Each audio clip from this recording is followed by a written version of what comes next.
When the news broke that Gunna had taken a deal in the Young Thug YSL RICO trial, a lot of people thought his career was over. Some fans and other rappers turned their backs on Gunna, but instead of falling off, Gunna made one of the craziest comebacks in rap history. And today we're breaking down how he went from being labeled as a snitch to taking over the rap game all by himself. Back in 2022, Young Thug, Gunna, and over 20 other YSL affiliates got hit with a RICO indictment in Georgia. The charges came out of nowhere and shocked the whole rap game. Young Thug is one of the most popular rappers in the industry, and nobody expected him to get wrapped up in a case like that. But the drama was just getting started. Gunna and Young Thug both tried to bond out before the trial started, but the judge blocked them from posting bail. The RICO indictment accused YSL of all kinds of violent crimes, but Gunna was only accused of receiving stolen property and drug possession with intent to distribute. Even though the cops didn't think Gunna did anything serious, he was still facing a long time in prison just because he was affiliated with YSL and Thug. Then a few months after he got booked, Gunna shocked everyone when the news broke that he had taken an Alfred plea in the case. An Alfred plea basically means you're not admitting to any crimes, but you know the court can still have a good chance of taking you down if the case went to trial. So Gunna pleaded guilty to one charge of racketeering and was released from jail the same day. Gunna put out a statement after he came home and said that he had not made any statements, cooperated with the cops, or agreed to testify against anyone else in the case. Gunna said that he never thought YSL was a gang and wrote, "I love and cherish my association with YSL music and always will." But then the situation got way more complicated. A video from Gunna's plea hearing leaked online, and what he told the court made a lot of people turn on him. In the leaked video, a prosecutor says, YSL is a music label and a gang, and you have personal knowledge that members or associates of YSL have committed crimes in furtherance of the gang. Yes, ma'am.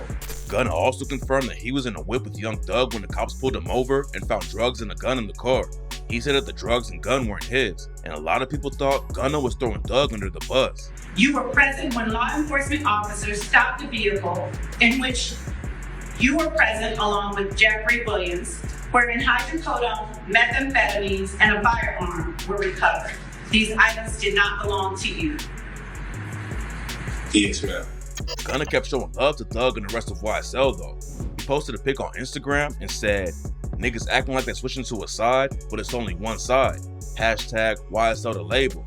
Hashtag free Thug and Yak. Gunna back." But that's when all the distance started. Boosie Badass posted a video from Gunna's plea hearing and said, "Rap, this would've put tears in my eyes." And when TMZ asked Boosie if he would work with Gunna for $1 billion, Boosie said, "I don't want to talk about it, Rap."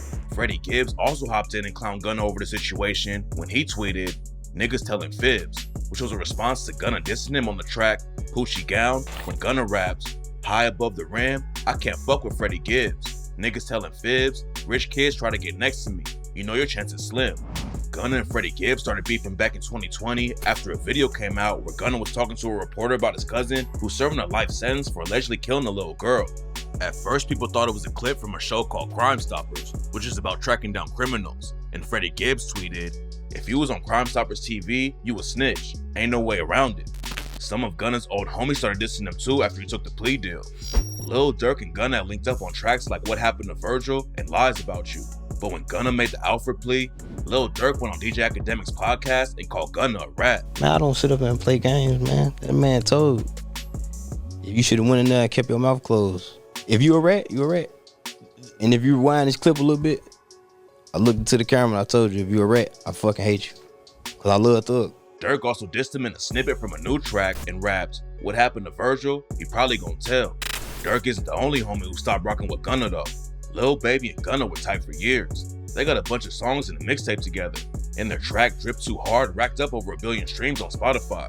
But after Gunna got out of jail, Lil Baby cut him off completely and allegedly dissed him on an unreleased track when he rapped, "Pussy niggas taking pleas, I know Slime ain't happy."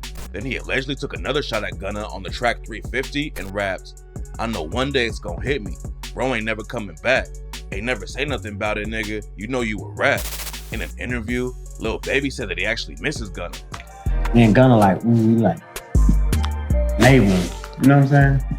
So for them to be in a situation and already like talk to them like that, it's kind of like Listen a little bit for sure. And a lot of fans called him out for dissing his old homie and then acting differently during interviews. Young Thug's dad even said that Lil Baby needs to shut the fuck up because Lil Baby doesn't know what's going on and never even showed up to court to support Thug. He need to shut the fuck up because he don't know what's going on. Ask Lil Baby, have he ever came to a court date? It wasn't just other rappers who were dissing Gunna though. A random dude spotted Gunna at the mall and called him a rat. Gunna's security stepped up and pressed the dude about what he said. I said, look at Gunna. No, what you said before that? Whatever I wanted to say, brother. Nah, why you can't repeat it? I never want to repeat it. Check him out. Then the troll tried to get the security guard to swing on him so he could sue. Gunna obviously wasn't worried about the situation though and just kept on walking. When Gunna first got out of jail, it looked like his career was over. A lot of rappers and fans were dissing him, and even some of his old homies were turning their backs on him. People thought Gunna's career was over, but then he came back and shocked the whole rap game. 5 months after he came home, Gunna dropped his first track since getting locked up, Bread and Butter. He allegedly clapped back a Lil Baby turning on him and raps, "Peeping shit, I'm seeing niggas fall back. You bitch ass niggas got me as the topic of the chat. You switched on me when you know you in business with the rat. And the boy that's like your brother, ain't nobody speak on that." Fans connected the lines to Lil Baby immediately because he's tied with P from Quality Control Records, who allegedly snitched during a murder case back in 2010. Gunna claimed he wasn't dissing Lil Baby on the track though and said, "I'm just letting the world hear my story." But Baby isn't the only rapper he allegedly dissed on the track. Fans also thought Gunna took a shot at Lil Durk on the same track when he raps, "These rap boys need more streams. Heard he put my name on wax. You wouldn't even believe, I ain't have to watch my back. Is niggas really talking? How you think we done got snatched?" Gunna also addressed being called a snitch when he raps, "Never gave no statement or agreed to take no stand on them. On whatever you niggas on, and trust me, I'ma stand on it. Lawyers and the DA did some sneaky shit, I fell for it. On my P's and Q's, because this time, I'm prepared for it."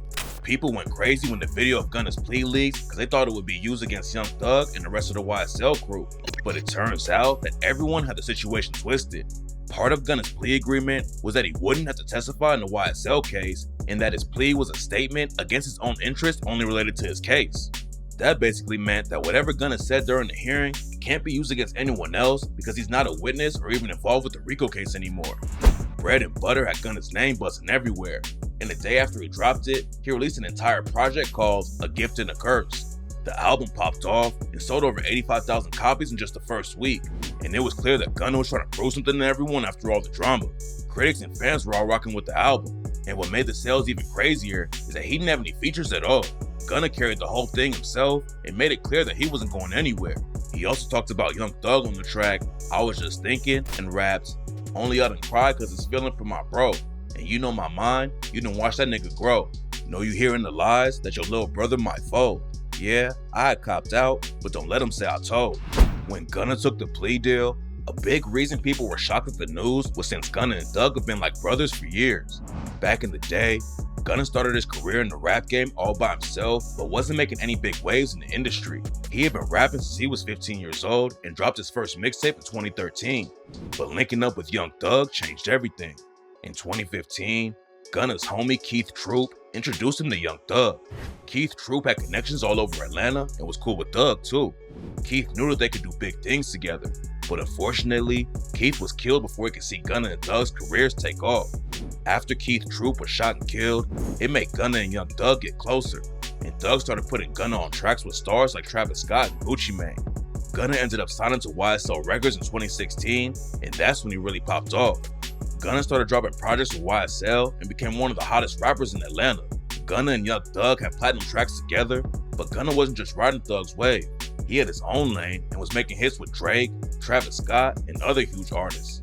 After he took the plea deal, Gunna was still showing love to Thug the whole way through, but rumors were flying that Thug wasn't rocking with him anymore. A week after Gunna's album came out, Thug released an album from jail, and on the track Jonesboro, fans thought Thug was dissing Gunna with the line, "Y'all niggas just a bunch of dykes fucking niggas. Nigga told him he was my homie. I can't miss him. Ain't nobody feel him." The track was probably recorded way before the RICO case even happened though, so it wouldn't make sense that Thug was talking about Gunna. But then an alleged jail call leaked from Thug that shocked everyone. The call was allegedly Young Thug talking to Lil Baby about responding to Gunna's diss on Bread and Butter. Young Thug said he wanted Baby to respond on Thug's album, Business is Business, which he wanted to drop the same day as Gunna. Fans went crazy over the call. But then Young Thug's sister hopped in and said it was a fake call made with AI. Thug hasn't said anything about the Gunna situation, but he did end up dropping his album 1 week after Gunna came out with The Gift and the Curse. A lot of people thought Thug was trying to take the shine away from Gunna and keep him out of the spotlight. But even if that was the plan, it didn't work out for Thug.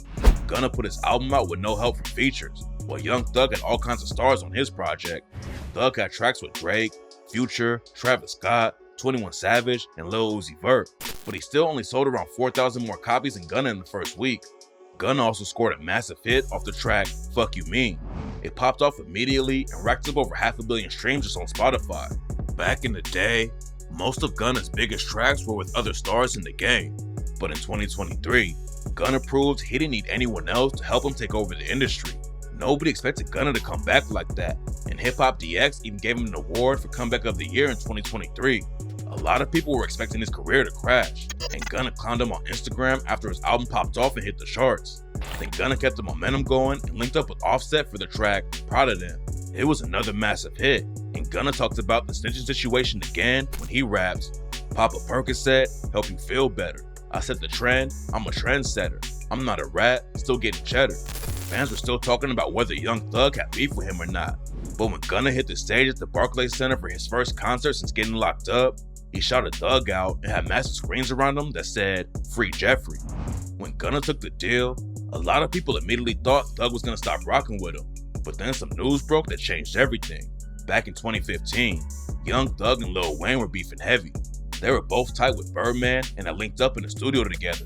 But then Thug announced in 2014 that he was going to call his album The Carter 6.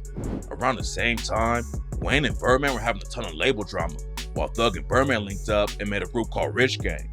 Then the cover art for The Carter 6 came out, where Thug was posing naked on the front, and Wayne called him out at a show and said, "I want y'all to do me a favor and stop listening to songs of niggas that pose naked on their motherfucking album." Young Thug said there wasn't any issues and he wasn't trying to beef with Wayne. But then Thug announced he was doing a show in the Holly Grove Projects where Wayne grew up and said, "Yeah, YSL, Carter 6 coming out Friday, first show. New Orleans, Holly Grove, fuck nigga. Meet me there, better yet, beat me there, you did. With them dicks too, nigga. Yeah." Then in April 2015, Wayne's tour bus got shot up while he was in Atlanta. Luckily, no one got hit, but the police booked a dude named Jimmy Winfrey for the shooting, who was allegedly Thug's road manager at the time. Rumors were flying for years that Thug or Birdman were involved with the shooting, and the tour bus shooting is also part of the RICO indictment.